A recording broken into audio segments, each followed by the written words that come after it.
And now, Death Valley Days.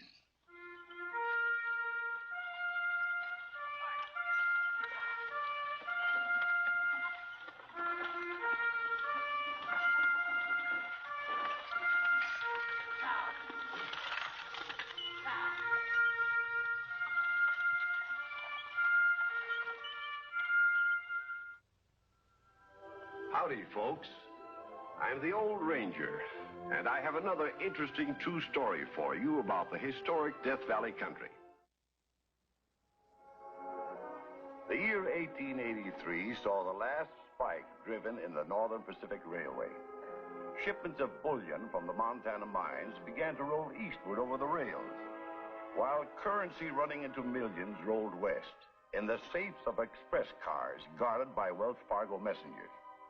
It's the experience of one of these young men you're going to hear about, just as he wrote it to me himself. A story I call Train of Events. It is a day in early June, 1886. All aboard! The Northern Pacific Overland is just pulling out of St. Paul on its long westward run across the wilds of North Dakota and Montana.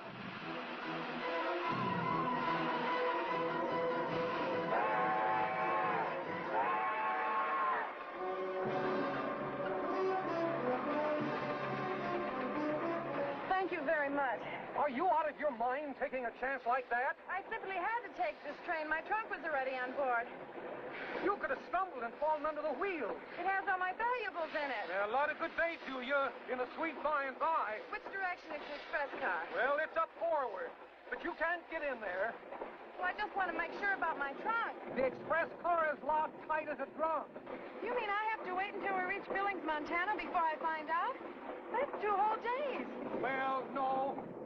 Wait till we get to the first station if we make a long stop. Then you can go up forward and check with the messenger. Well, thank you very much. It'll really ease my mind.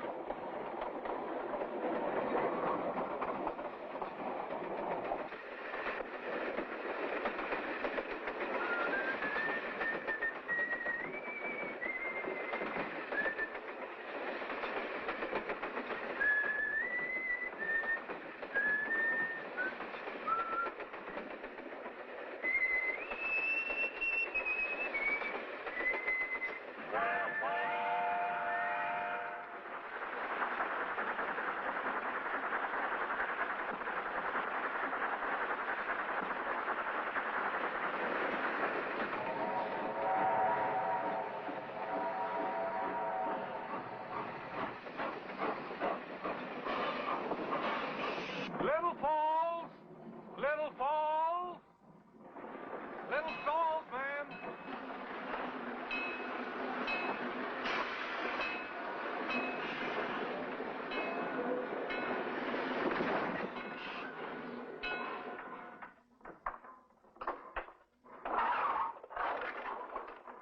Hiya, Mike. Hi, Fred.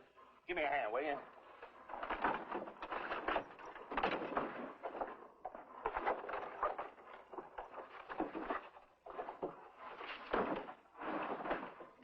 Yeah, that's all. Here's your waybill. Thanks.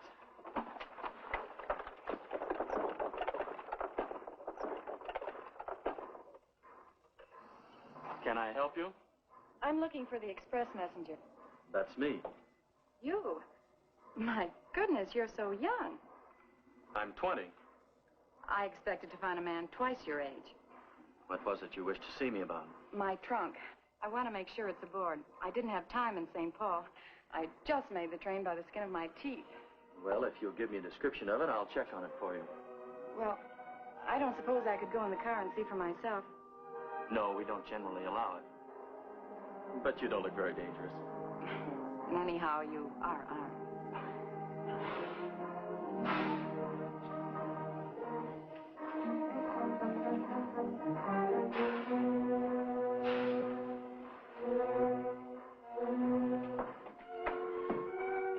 Oh, here it is. It's the one marked A.B. A trunk with a college degree. My name's Allison Baker. I'm H. McFarland. I'm sorry to have been such a nuisance to you, but this trunk contains just about everything of value that I have in the world. I remember it was pretty hefty. That's silver that I'm taking to Montana. Silver to Montana? Isn't that sort of like carrying coals to Newcastle? No, this is family silver. You know, heirlooms. Oh, I see. I have a tea service with a tray this big and a whole chest of flat silver. Oh, dear me. You've got plenty of time.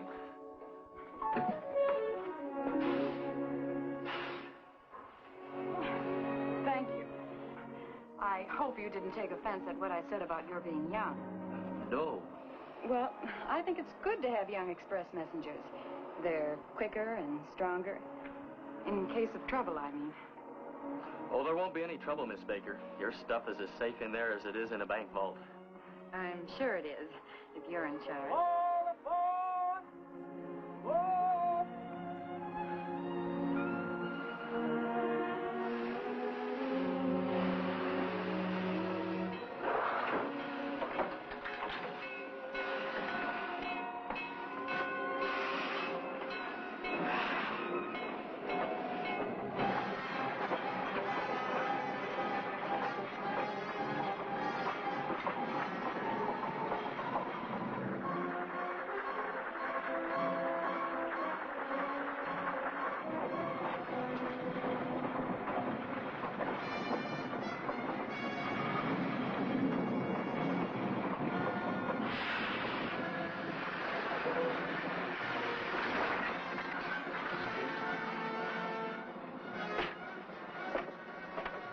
You telepath. Climb down out of here and go back and uncouple that express car from the rest of the train.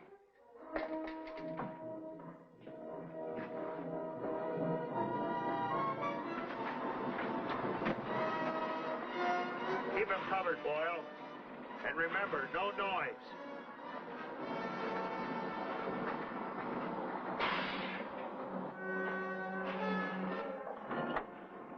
Who's the express messenger this trip? Don't know. You're lying. Don't matter. We'll soon find out. Put up your hands and stand still. Got them uncoupled? Yeah. Good. Turn around and march back to the engine. Who? And you stay there.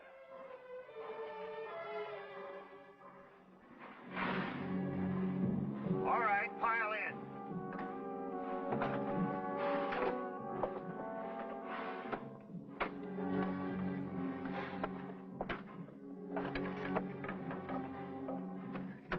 Now start her up, you hoghead, and keep going till we tell you to stop. What, with my hands up? You can take them down. But one wrong move and you'll lose your block.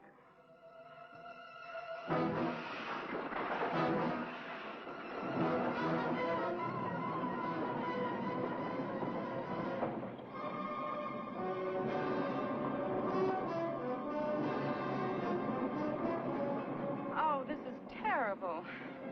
Going off, leaving us in the middle of nowhere. They won't go far. Just a little ways down the track where they can work without being interrupted. He won't surrender to them, will he? Mr. McFarlane. He won't have no choice, miss. Oh, dear. All my family's silver. Silver? What's a little silver compared with a man's life? You mean they might kill him? Why, sure. If he don't open up and deliver. Well, don't just stand there. Do something. Lady, it's plain you're not acquainted with the workings of train bandits.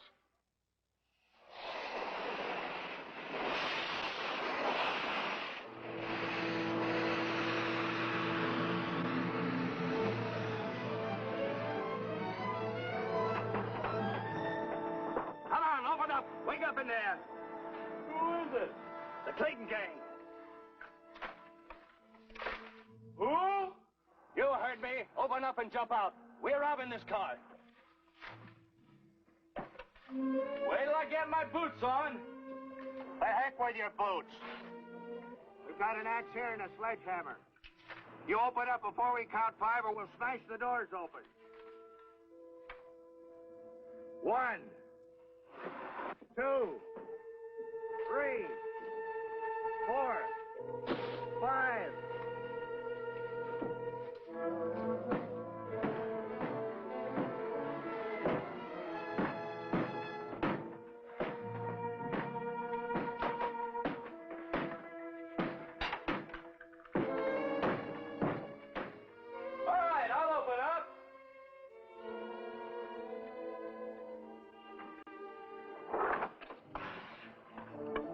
like it. And hop down. Give us the keys to the safe.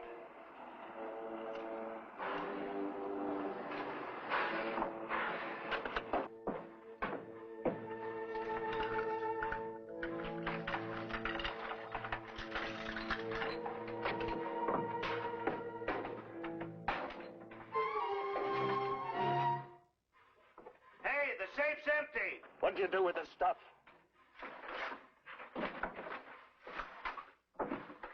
We know you were carrying a big shipment of currency. Where is it? 100 miles back. Don't get funny.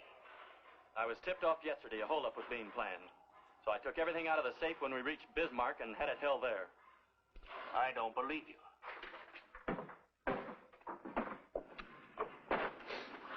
Looks like he's telling the truth. No sign of anything here in the way of treasure. Who tipped you off? You'd better check up on some of your pals. Must be a stool pigeon among you. You. Get back in the express car and stay there for the next 10 minutes. Then you can go back and pick up the rest of your train. And no shooting. Understand?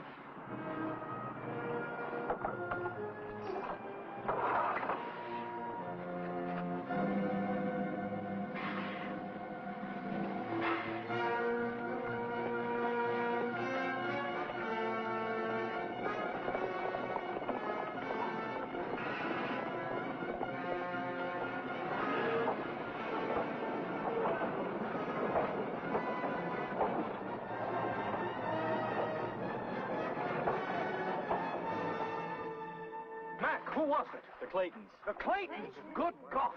We didn't hear any shooting. Oh, Mac, here, open up and surrender the keys to the safe. You showed good sense. He sure did.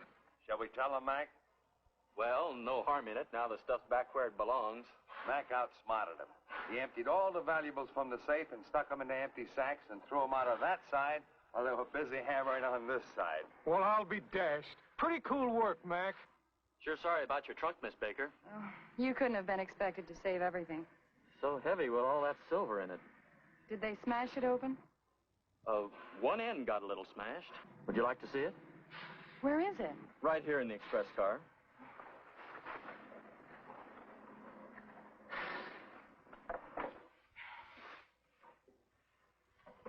It's still got the strap around it. Well, the end's only dented. How did they get the silver out? They didn't. You mean they didn't take it? They never found it. I gave it the old heave-ho with a grain sack. Mr. McFarland, you took a terrible chance. But I got away with it. You're the bravest man I've ever met. I hated to think of you setting up housekeeping without any silver. Oh, but I'm not. I mean, I'm just going out to Montana to make my home with my aunt. Oh, I see. I'd like so much for you to meet her. Couldn't you stop off at Billings sometime? Why, sure, next week on my eastbound run.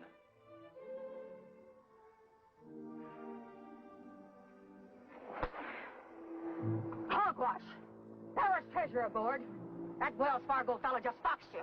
Oh, shut up, Belle. Don't tell me to shut up, Mick Clayton. Who gets the tip-offs on these shipments? Me, your sister.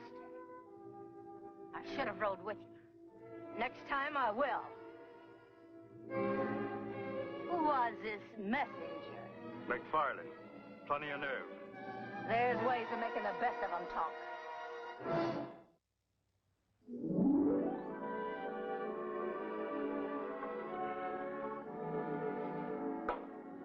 Every time I use this tea service, I shall think of you and bless you, Mr. McFarland. Well, I hope you use it real often. Every day. I'm English on my mother's side. I'm Scotch on my father's.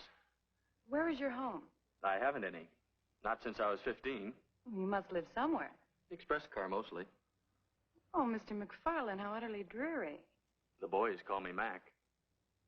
What about the girls? I don't know many girls. Oh, now, don't pretend. I'll bet you have a sweetheart at each end of the line. No. But I'd like to have one halfway between it. Say, Billings? Why not?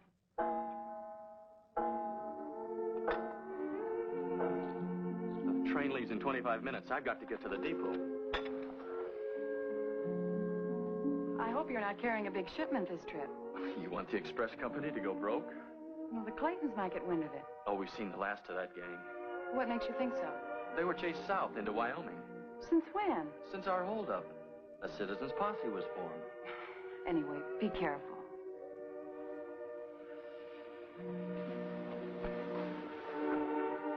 Thank you for the tea. You're more than welcome. The first time I had it out of a silver pot, it was swell.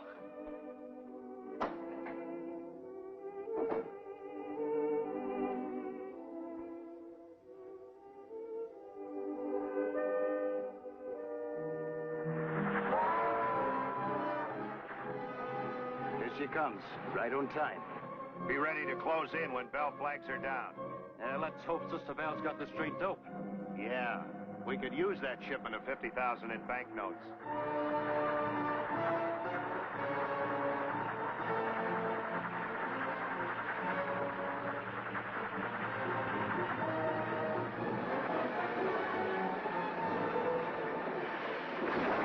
All right, let's go.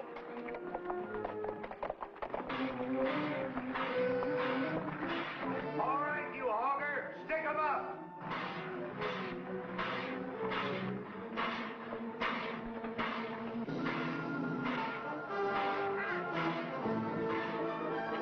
Keep an eye on the passengers.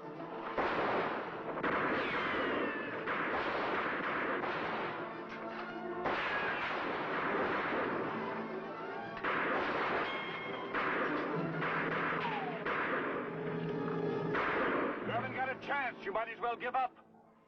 All right, if you'll stop shooting. It's a deal.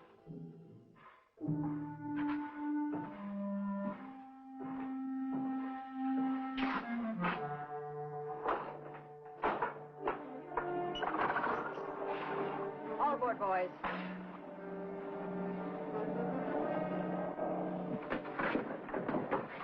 Well, if it ain't our old friend, Mr. McFarland. Fancy meeting you here again. Cut out the gaff. Give me the keys to the safe.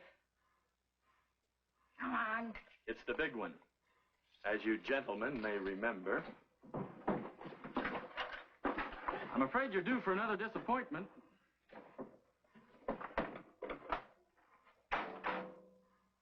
It's empty. What'd you do with the stuff? Left it. 300 miles back of Livingston. Don't give me that. We know it's here. $50,000 in banknotes. Come on, cough it up. I was tipped off on the holdup. Search the car, boys.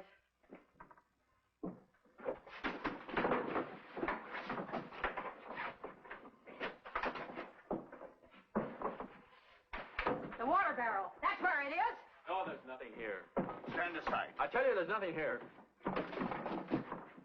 He's right. Nothing but water. I told you I put the stuff off the train. Have you ever been tortured, sonny boy? You searched the car. You can see for yourself. Even cattle squeal when a hot iron sinks into their flesh. The coffin. That's where he's hid it. You ghouls, leave the coffin alone. Don't you know it's bad luck to disturb the dead?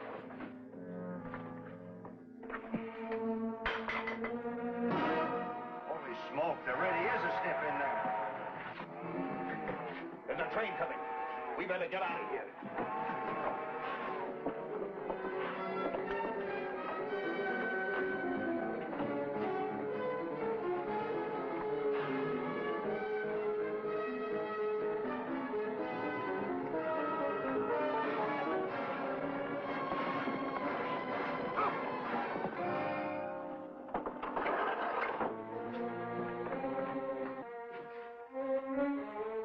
Much obliged, mister.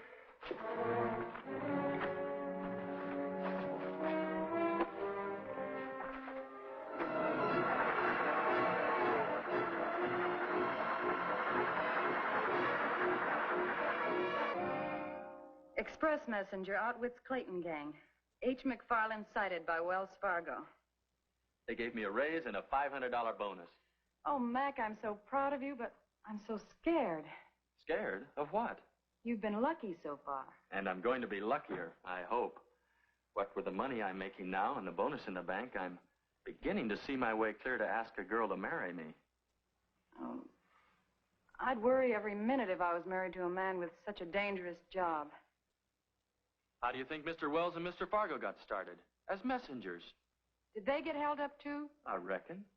But not twice in succession by the Clayton gang. That's why I'm so safe. A thing like that could never happen the third time. Express messenger outwits Clayton gang. H. McFarland cited by Wells Fargo. Smeared all over the front page. He'll pay for this. Nobody makes fools of the Claytons. Find out when he's making his next run.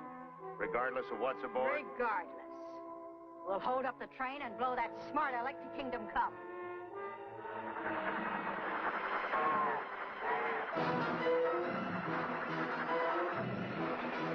Oh, no.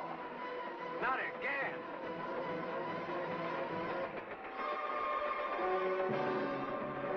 Keep going. I don't dare. They may have loosened the rail.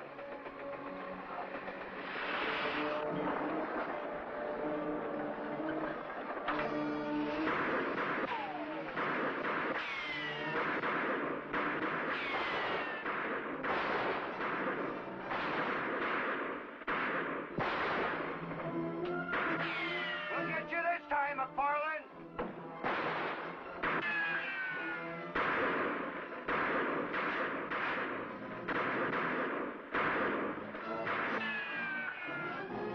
We're wasting time, boys. Blow up the car and be done with it. You're right. Get out the dynamite.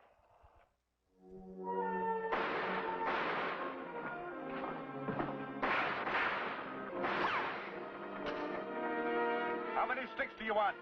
3 will be enough.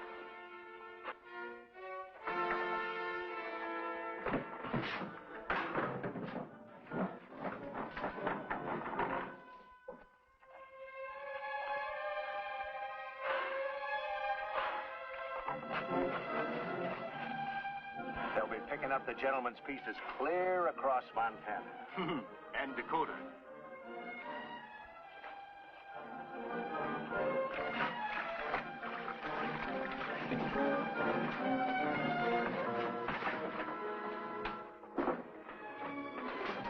Get back now and lighten the fuse. And get those horses clear.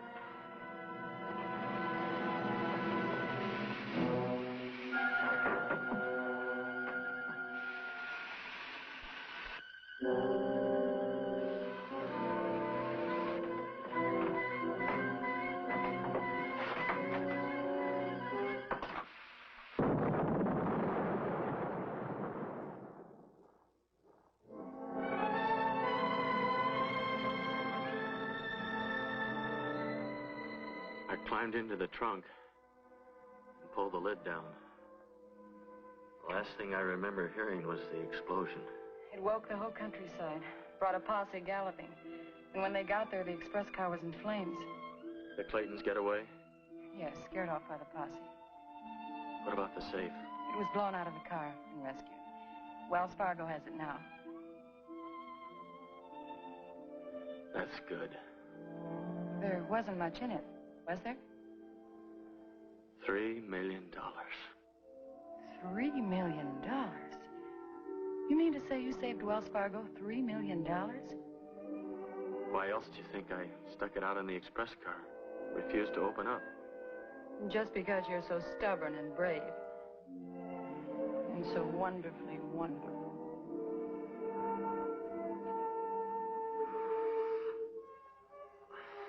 Confound these bandages. And I think I'm the only man in the world who was ever held up by the same gang of train robbers 3 times within a period of 11 days and lived to tell the story. That was the last I ever saw of the Claytons. After 60 days in the hospital, I was back on the job again. I am now in my 73rd year. This was an adventure of 54 years ago when the West was wild. A hero? He never thought of himself as one. All just part of the job. It was men like these, hardly more than boys, who made safe transportation possible to the West.